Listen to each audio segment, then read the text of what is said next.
Hi there, and welcome to Scott's Amateur Woodshop. Apartment edition today. And I wanted to share a project that I recently completed. It's the kind of thing you can actually do in an apartment, in a place where you might not have a lot of space, you might not have the ability to make loud noises. I have thin walls here. Um, so I like to camp, and I have this cooler that's part of the Milwaukee Packout system. I may do a video review on some of that stuff at another time. Um, but I've been recently wanting to kind of up my game when it comes to food for camping, and I found a way to kind of connect to it and get excited through it through woodworking. I thought, wouldn't it be nice if I could make a nice cutting board for the top of this cooler, and then have a place to kind of process my food conveniently there. So I got these little Packout feet printed that someone on the internet 3D printed, made in Texas. I'll see if I can find a link and put it in the description. And I made this butcher block. I'll talk you through a couple of the steps, and then I'll show you a couple of the steps just so you have an idea of how to do it.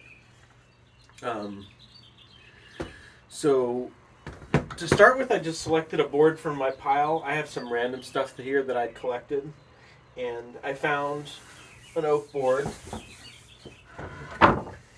and I did some measuring and I did some thinking, and to me that's a really fun part of any project, and I urge you to do it yourself and not use my measurements.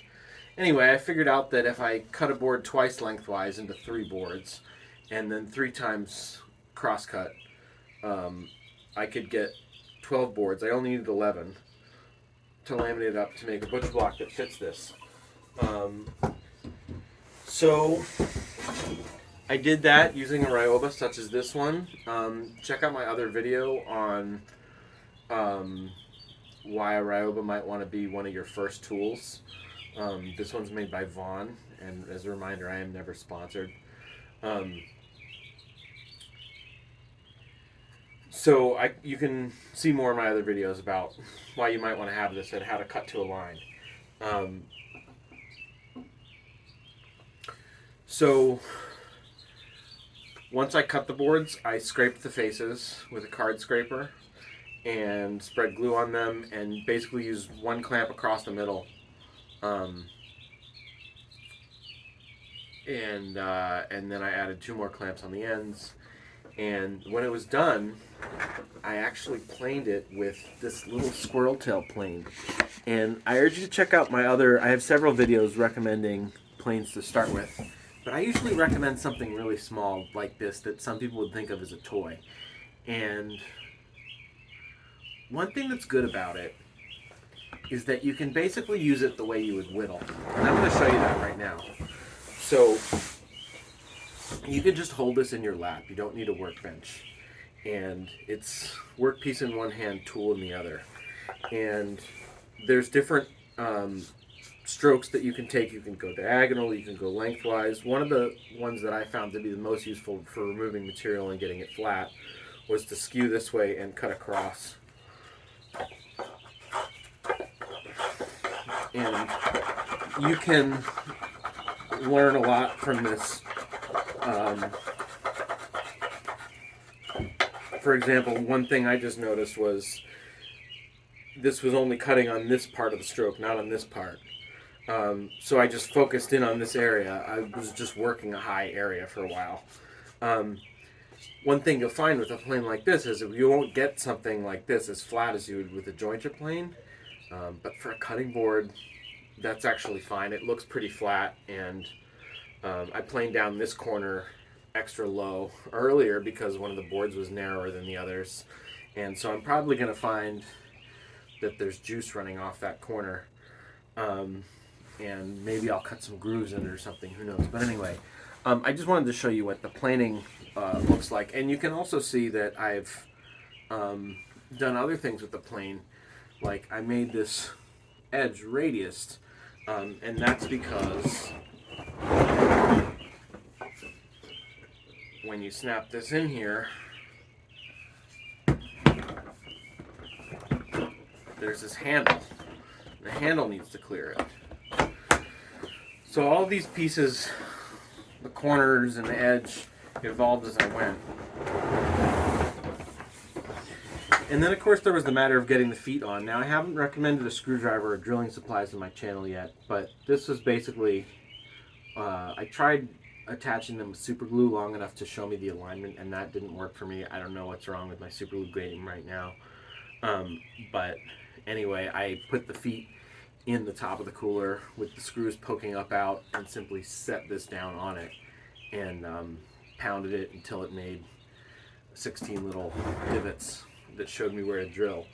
And then I attached the feet, and it's the darndest thing, but if I just back the screws slightly off all the way tightened, then everything works fine. It's close enough for that.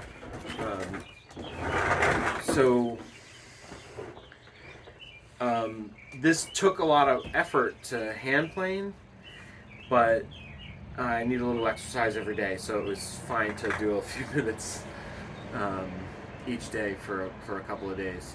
Another tool that's really nice for this is a card scraper. I think I've discussed these briefly on my channel before, but if you can, it's really nice to take some shavings off of this. I should really spin this around. I'm used to having the cutting board facing me. You can see I've left this end rough for now, and that's part of the that's part of my process, is to kind of, I might trim that up like next time I'm in the presence of a table saw, but right now it's not urgent, it works fine, and I'm modifying as I go, which is something I really enjoy doing. So hopefully you can see that I'm making shavings, and because this is a cutting board and likely to get dished anyway, I'm not too worried about perfect flatness. I'm just enjoying the smoothness that comes from this. So you can see that, you know, you can do a lot with a plane. You can saw off corners and ends with a hand saw. I actually did this end with a reciprocating, kind of like a Sawzall, because when I was doing it, that happened to be all I had with me. I like using waxes and oils, natural, like, you know, obviously you want to avoid heavy metals and make sure it's food safe. The one I've been using lately is this Howard Butcher Block conditioner. I'm not sponsored, never sponsored, so this is just me telling you honestly what I bought. And it seems to work fine. It's one of the nice things about oil is that you can say, oh, this handle's a little tight here. Maybe you plane a couple of strokes off this edge, and you can just spread more oil on it, and it matches. And oil is also something that's easy to use for a cleaner. Something else, it's not like a sanitizer, but it certainly does make a nice part of your cleaning routine. The other thing I like to use is, this is grain alcohol in a spray bottle, which is sometimes handy to keep around if you want to quickly take a lot of the germs off a cutting board. So, Butcher Block topper. For a cooler. Something you can do in an apartment. What do you think? Use the buttons down below. Check out the description. I hope you enjoyed this. And I hope this inspires you to overcome whatever limitations you have and figure out something you can build with your hands. And I hope your day is as fantastic as mine is going to be. Thank you.